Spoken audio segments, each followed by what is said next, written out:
शोषितांचा, वंचितांचा आणि पीडितांचा आवाज म्हणजे बी पीपल न्यूज. आत्ताच सबस्क्राईब करा.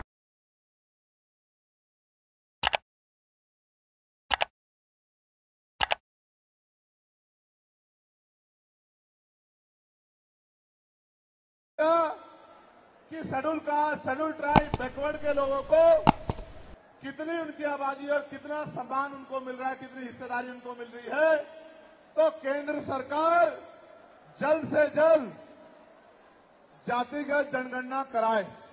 जब तक जातिगत जनगणना नहीं होगी तब तक सबसे पहले स्पष्ट ही नहीं होगा जो आज षड्यंत्र किया गया है और कुछ लोगों को जानबूझ के उनके मुंह से कहलवाया जा रहा है कि इस जाति का हिस्सा ये लोग खा रहे हैं, इस जाति का हिस्सा ये लोग खा रहे हैं, इस जाति का हिस्सा ये लोग खा रहे हैं.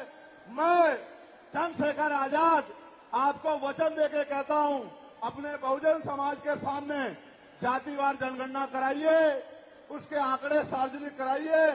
अगर अंतिम पायदान पर रहने वाले जिनको डीएससी के भाई कहा गया है, जो हमारा परिवार है, अगर उनका 1% आरक्षण भी पॉइंट के बराबर भी कमजोर पड़ रहा होगा तो मैं वचन देता हूं कि इससे बड़ी रैली उनके समर्थन में हम लोग करेंगे. मैं फिर आपसे कह रहा हूं, आप याद करो, जब से इस देश में आरक्षण व्यवस्था लागू हुई है, इस आरक्षण को खत्म करने के लिए चाहे वो कांग्रेस पार्टी रही हो या भारतीय जनता पार्टी रही हो या और कोई मनुवादी दल रहा हो, इन्होंने एडी चोटी के जोर लगाए. और आज जिन जातियों को गाली दी जा रही है, ये वही जातियां हैं जिन्होंने अपने बच्चे कुर्बान कर दिए लेकिन अपने अधिकारों की रक्षा की.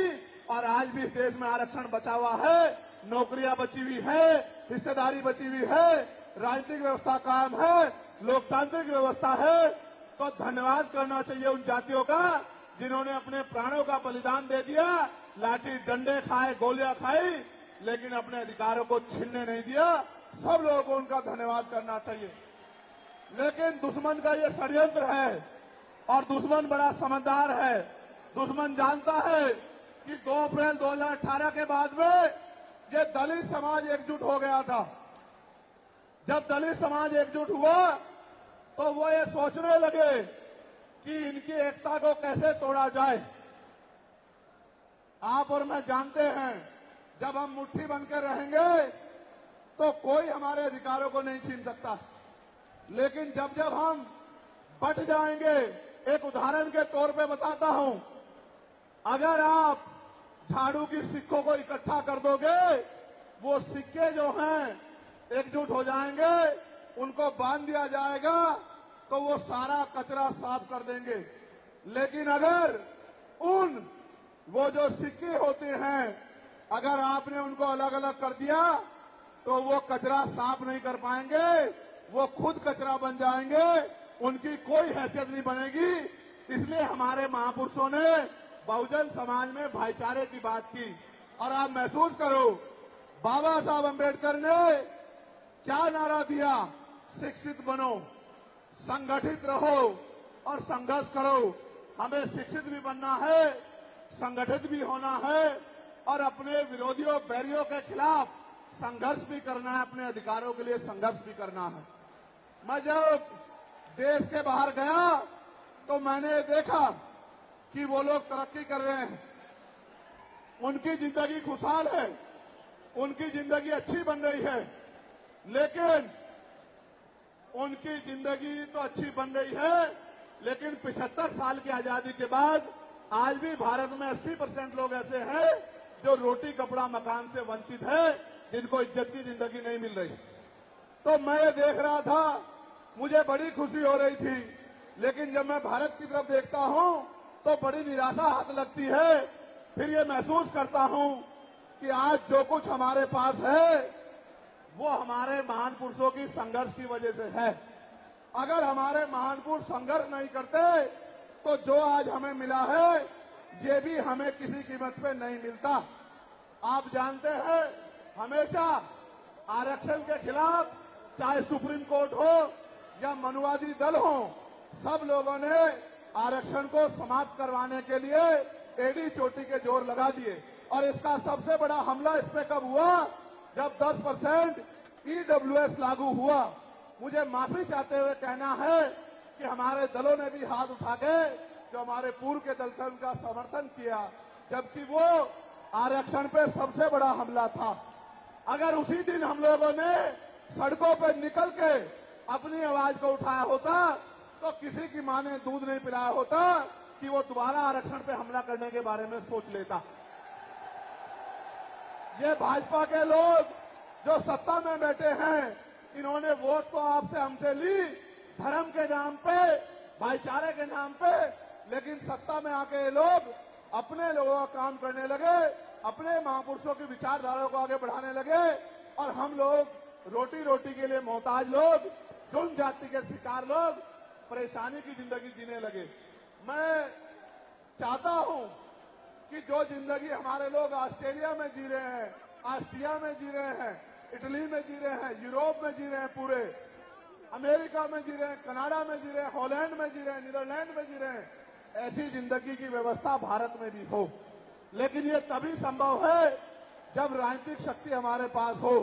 अगर राजनीतिक शक्ति भाजपा और कांग्रेस के पास रहेगी तो हम लोग इज्जत की जिंदगी इस देश में नहीं जी सकते। इस बात को आप लोग मेरी ध्यान रखना।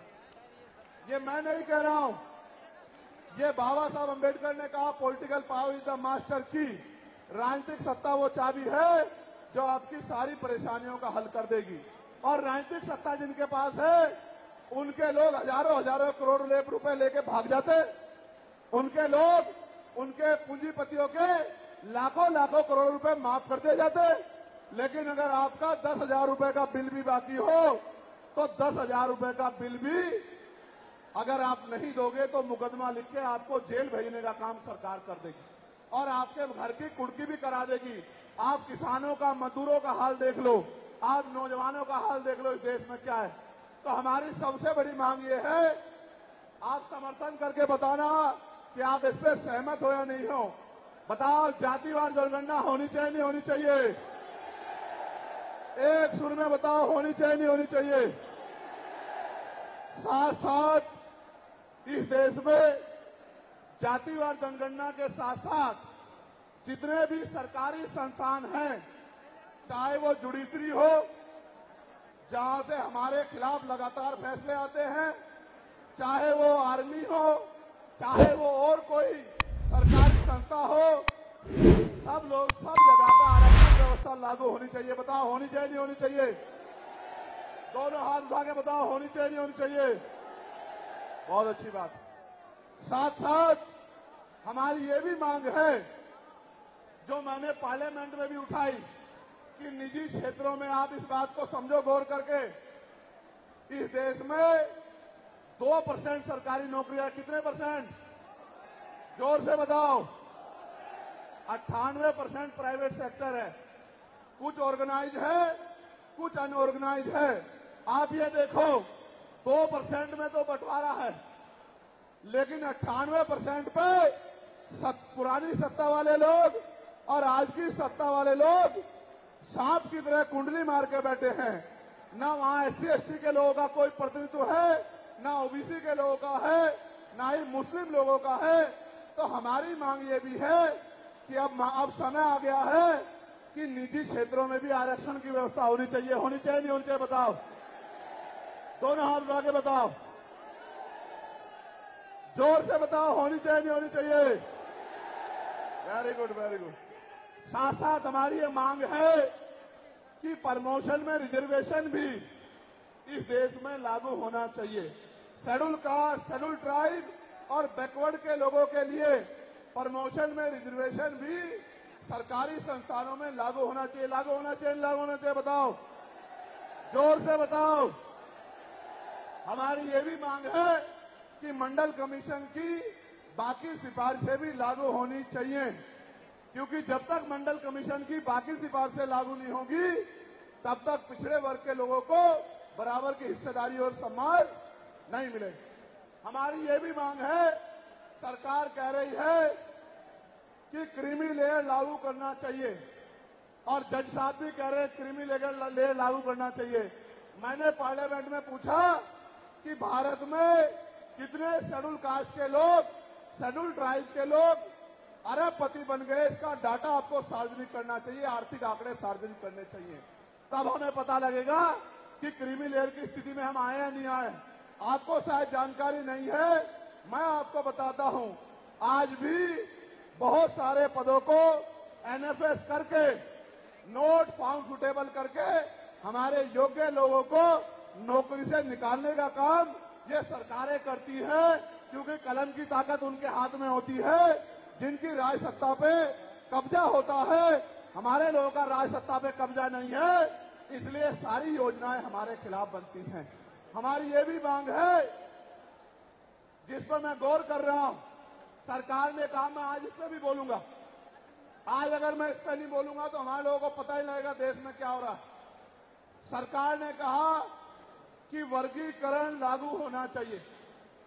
मैंने आपको बताया कि बातें तो बहुत लोग करते हैं, लेकिन जब आरक्षण पे हमला होता है, जब और किसी तरीके से आरक्षण को खत्म किया जाता है, जब गांव-गांव जाके लोगों को समझाने का प्रयास किया जाता है, तब जिन जातियों को आज सरकार के इशारे पे गाली दी जा रही है, उनको ही उन्हीं की जिम्मेदारी मान के लोग घर में बैठ जाते हैं कि भाई यही आरक्षण की रक्षा करेंगे, यही अधिकारों की रक्षा करेंगे।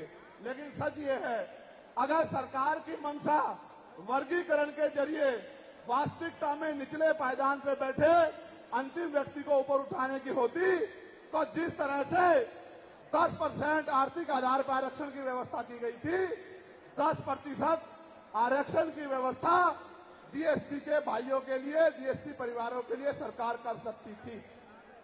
उनका कोई मतलब नहीं बैठता था कि इन्हीं में टुकड़ा डाल दे, क्योंकि सरकार जानती है कि इनमें बंटवारा हो जाएगा तो इनके खिलाफ आंदोलन आसान हो जाएगा, इनको पता भी नहीं चलेगा कब इनके अधिकार खत्म हो गए।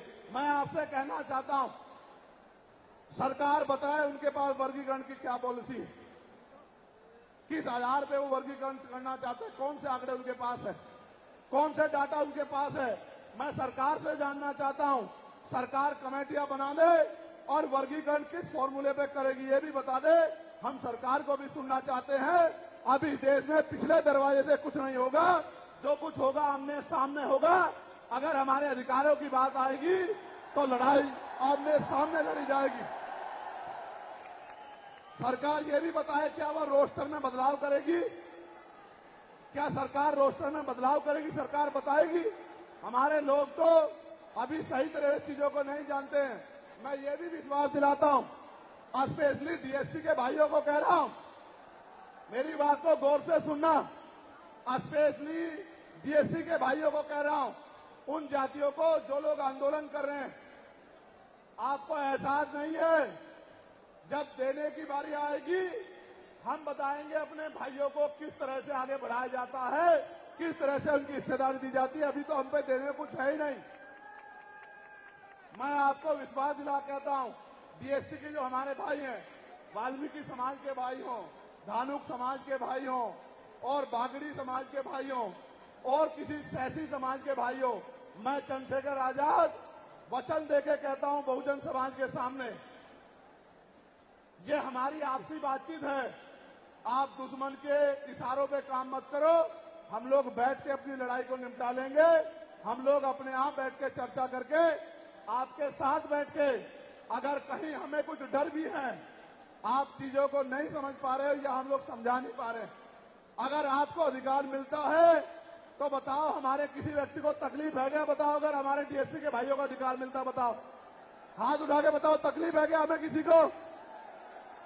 ये इतना बड़ा जन समूह गवाही दे रहा है, अगर डीएससी के भाइयों को कुछ मिलता है तो हमें तकलीफ नहीं है। लेकिन हम इस सरकार की मंशा को जानते हैं, हम इस सरकार को जानते हैं, इनके चरित्र को जानते हैं। ये देना कुछ नहीं चाहती, ये तो इसको अटका के रखना चाहती हैं। आप ये देख लेना, इन्हीं के कुछ लोग पहले सुप्रीम कोर्ट चले जाएंगे। जैसे उदाहरण के तौर पे गौर करो, 69,000 शिक्षक भर्ती में सरकार ने 20,000 पदों पे घोटाला किया। हम लोगों ने आंदोलन किया तो सरकार ने 6,800 नियुक्ति की लिस्ट जारी की। फिर अपने लोगों को हाई कोर्ट भेज के उस पर रोक लगवा दी। फिर हाई कोर्ट पे फिर हमारे लोग लड़े तो उन्होंने कहा दोबारा लिस्ट जारी करो, इनको अधिकार मिलना चाहिए। तो वोट लेने के लिए हमारे लोगों के सामने कहा कि भाई मिलना चाहिए, हम समर्थन करते हैं, लेकिन अपने लोगों को सुप्रीम कोर्ट भेज दिया और सुप्रीम कोर्ट में इनके बैठे जजों ने फिर से उस पर रोक लगा दी। इसलिए हमें इनकी नीयत पे शक होता है। मुझे डर ये भी है, अगर ये अधिकार स्टेट गवर्नमेंट को दे दिए गए तो ये कॉन्स्टिट्यूशन का तो बहुत बड़ा वॉयलेशन होगा ही, 340 का, 341 का, लेकिन ए का। लेकिन सबसे बड़ा खतरा ये है कि कल जो सरकार सत्ता में आएगी वो किसी भी अन्य जाति के लोगों को शेड्यूल कास्ट में उनको शामिल करके आपके पूरे अधिकार को छीन-बीन कर सकती है। अगर ये पावर स्टेट को मिल गई, हमें सरकार की मंशा पे सिर्फ शक है। हमने ये भी मांग किया, आपको याद होगा, यूपी के साथी हमारे जानते हैं, हमने 2 साल पहले, पौने 2 साल पहले मांग की थी कि जो 52% ओबीसी हैं उनको 27% रिजर्वेशन सुप्रीम कोर्ट के लोगों ने दिया, आबादी से आधा। सुप्रीम कोर्ट ने मंडल कमीशन की रिपोर्ट के बाद ना चाहते हुए सरकार ने कर दिया, तो सुप्रीम कोर्ट ने अपने तरीके से रोक लगा के 27% दिया। हमने मांग की पौने 2 साल पहले यूपी में गोरखपुर में पीसी करके कि ओबीसी की आबादी तो 52% ही है, तो 15%, 27% से अलग 15% आरक्षण की व्यवस्था अलग से अति पिछड़ी जातियों को करानी चाहिए। मांग हमने पौने 2 साल पहले उत्तर प्रदेश में उठाई थी। उसके बाद उसी दिन हमने मांग उठाई, क्योंकि हमने नए चरित्र है। हम बाबा साहब अम्बेडकर को, मान्यवर काशीराम साहब को अपना नेता मानते हैं, हम ज्योतिबा फूले साहू जी महाराज को अपना नेता मानते हैं। हमने मांग उठाई थी, हम मामना रामसू वर्मा और सर छोटू राम को अपना नेता मानते हैं, हम चौधरी महाराज सिंह भारती को अपना नेता मानते हैं, हम कोतवाल धन सिंह गुर्जर को अपना नेता मानते हैं। हमने मांग उठाई थी कि भाई हमारी आबादी बढ़ रही है, 2011 के बाद जनगणना नहीं हुई और जो जनगणना हुई उसके आंकड़े जारी नहीं हुए। इसलिए हम लोग मांग करते हैं कि जिन जातियों को अवसर नहीं मिले, पहले तो उनको तैयार किया जाए और फिर उनको 5% अतिरिक्त आरक्षण शेड्यूल कास्ट में 15% अतिरिक्त देकर उनको मुख्य धारा में लाया जाए। जब हम 2 साल पहले इसकी मांग कर रहे हैं तो हम डीएससी के भाइयों के विरोधी कैसे हो सकते हैं, आप लोग बताओ। तब तो वो आंदोलन भी नहीं चला रहे थे, हम तो आंदोलन चला के मांग कर रहे थे कि मिलना चाहिए, मिलना चाहिए।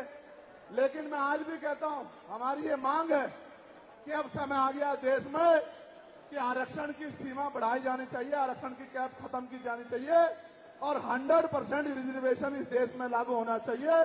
जिसकी जितनी संख्या भारी, उसकी उतनी हिस्सेदारी का लाभ उनको मिलना चाहिए। आप फिर कह रहा हूं, जातिगत जनगणना कराओ और 100% आरक्षण करो।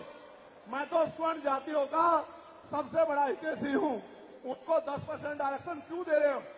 मेरी ये मांग है। मैं तो अपने लोगों के आरक्षण में से भी उनके लिए मांग करता हूं। उनकी आबादी तो 15% भी नहीं है। मैं ये कहता हूं कि उनका अलग से ब्लॉक बना के उनको 20% आरक्षण सरकार को देना चाहिए और 80% आरक्षण को एससी, एसटी, ओबीसी के लिए फ्री कर देना चाहिए। जबकि काशीराम साहब तो 85% की बात करते थे, लेकिन मैं समझता हूं कि उनमें भी लोग गरीब हैं, इसलिए मैं उनका 5% और बढ़ा रहा हूं। लेकिन पहले देश को ये तो बता दो, जातिगत जनगणना करा के, कि भाई अभी तक उनका प्रतिनिधित्व कितना है, अभी तक उनकी सरकारी नौकरियों में हिस्सेदारी कितनी है और कितनी कमी उनकी है जो आपने 10% उनको दे दिया। आज हम लोग एक और मांग भी उठाते हैं कि कास्ट का आरक्षण बढ़ा के उसकी संख्या के आधार पे 25% करना चाहिए। बताओ सहमत हो नहीं सहमत हो? जोर से हाथ उठा के, दोनों हाथ उठा के बताओ सहमत हो नहीं सहमत हो? तो ये हमारी वो मांगे हैं जिनके लिए आज हम लोग यहाँ इकट्ठा हुए हैं। और हम इकट्ठा नहीं हुए आज तो मजबूरी या अपने देश से प्यार था कि हमने अपने आंदोलन को बदलाव कर लिया। अगली बार अधिवेशन तो होगा इंदौर में, लेकिन जब होगा तो इस बार एक और बड़ा आंदोलन रामलीला मैदान में, और रामलीला मैदान से अपनी ही पार्लियामेंट का घेराव करके अपनी मांगों को उठाने के लिए हम लोग करेंगे। बताओ मदद करोगे नहीं करोगे?